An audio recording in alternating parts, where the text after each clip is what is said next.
जाओ सुन के कहानी के नाम हजूर एक और वीर ने सभी पहले मास्टर बजाओ फोन को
दोनों आशिक अपने मासूका से कहत बा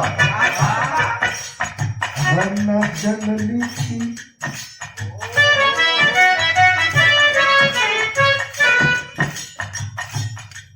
हम ना जनली की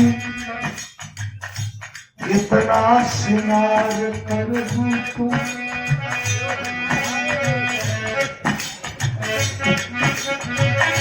कौनो आशिक कौनो मासूका से कहा तो अपने को मुक्ति ना ना सच्ची हम ना जनली की इतना सिंगार करबू तू हमके छोड़ के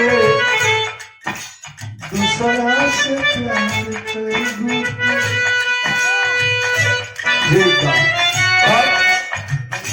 ना हमरे को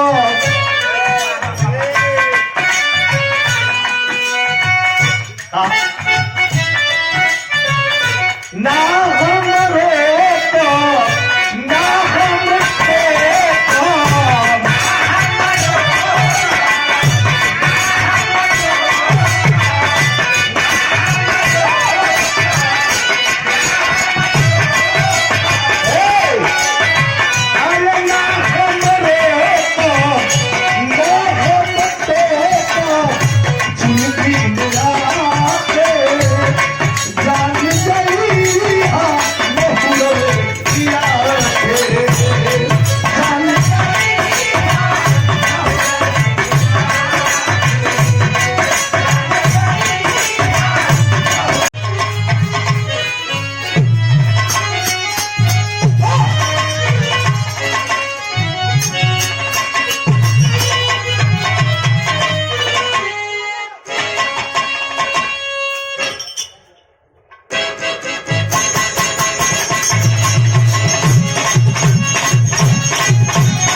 बड़ी बढ़िया गीत बा आए कर फ्लेवर कितना सुंदर बा कौनो दुल्हन अपने दुल्हा से कुछ मंगले रहा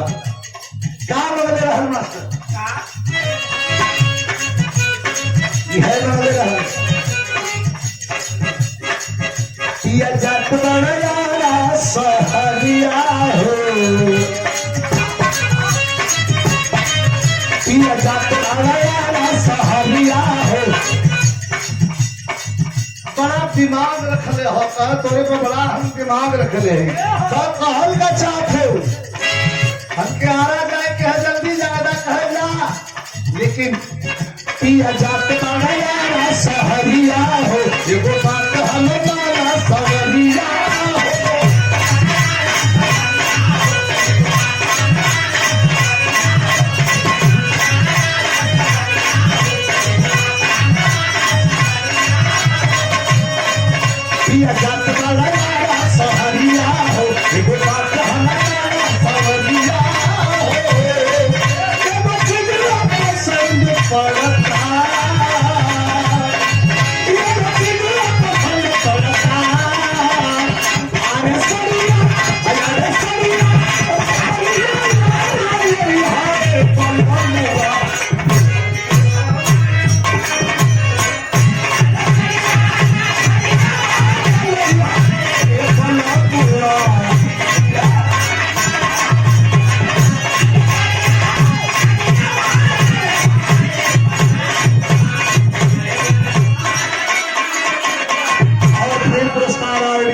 ओर से भैया के बहुत बहुत प्रणाम बा।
खूबसूरत महफिल बा। दोन थर ये सब थोड़ा सा आप लोगों के मौज बदे 2-4 मिनट 1 मिनट 1 लाइन 2 लाइन गा दे जला कला विरहा का प्रारूप असली का हो। एक विरहा का प्रारूप असली हो। वर्तमान समस्या और बीते हुए कल को जो कलाकार ला करके आपके सामने रख दे वही विरहा है। संगीत के विधा में सबसे उम्दा सबसे ऊपर विरहा भगवान श्री कृष्ण के जमाने से यह विरहा विरह के रूप से निकली है। तनि से आनंद आप लोग शंकर भला बिरहवा गाता माई का जागरण है। शंकर भगवान का बिरहा गाता विजय हुआ शंकर भगवान का कहा कल हमारे बाबू के हंसा न होते कल न्योता याद है। जब हमारे बाबू के हंसा होते तो हमें न्योता क्या बात है बोलना कल क्या बात है। वैसे रोज चलो जब करावत हो तो उनके निमंत्रण भेजे की चाहिए। नहीं भेजले में तो हम न जा कहीं एक बात और पूछत है एक बात जीवा के नहीं करना कर तब हम का कहत हुआ कहाँ तू जा सके जा अकेला छोड़ के भोलेनाथ के माता सती चल रही। यहाँ तो एक तरफ ब्रह्मा एक तरफ विष्णु सब तरीसी बैठल होवन यज्ञ का हवन होता और सृष्टि के संचार के लिए होता। देख के माता का आंख लाल हाई ब्रह्मा जी 3 छमुड़ी लेके झुलावत हो। हाई विष्णु जी आल हुआ तमाम देव ऋषि सब ऋषि नारद जी भी एक खड़ा हुआ। हमारे दुल्हा ना हम कितना हम बड़ा जेपत ही बड़ी बेइज्जती अपन महसूस करती आन के मने जाके राजा दक्ष का अपने बाबू का गोड़ पड़ ले मुनि ऊपर छोड़ो बाबू कहा का हो आ गए पिटिया पगला ना पॉइंट हंसा वाला ना पॉइंट नोट करना कौमों में हरारू के आगे करे मरद के कर देवा कि पगला नहीं ना आता। खास तौर से ससुर दामाद के कह देता वही होश में और लड़की माता सती एकदम 2 पद पीछे हटली ना जिसे खुखार बाघिन पीछे हटेंगे और बाबू को अपने पिताजी को तलक के तकरीन करीन के दिमाग आपके साथ लगत हो कि हिल गल हो काय आप कहत हो पता हो उ के हो आप कलो कौनो हुई ब्याह कर दिली तोहार हाथ धरा दिली जा तू झेला हम मुखी न झेला चट भूत पर डाइन चुड़ैल लिया के जे छोड़ दे हमार जगिए नाश कर दे जा का भले वाला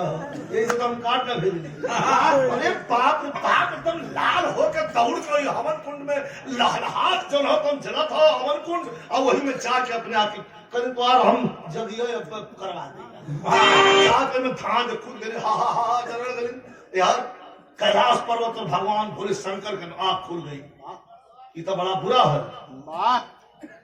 भद्रकाली और वीरभद्र के भेद के तहस नस कर रौलन गर्दन कटे लगल जहां से भागल कहरे के भागल दक्ष राजा का गर्दन काट के और वीरभद्र और भद्रकाली वही हवन कुंड में मार के लाते से ठेल दिया जब का होना जरूरी हो यज्ञिया जो कहने रहा अधूरा रहल उ जगिया का भय जरूरी हो अगर जग ना होई तो इस सृष्टि का संसार रुक जाई और कैसे जग होई और नहीं के हाथ से संकल्प हो उन्हीं के हाथ से हुई मुड़ी काट के ठेल गई भीतर धर सुतावल मिलाची डोरी के बाद आप लोग फोटो में देख ले होगा बकरा के मुड़ी काट के लगावल गई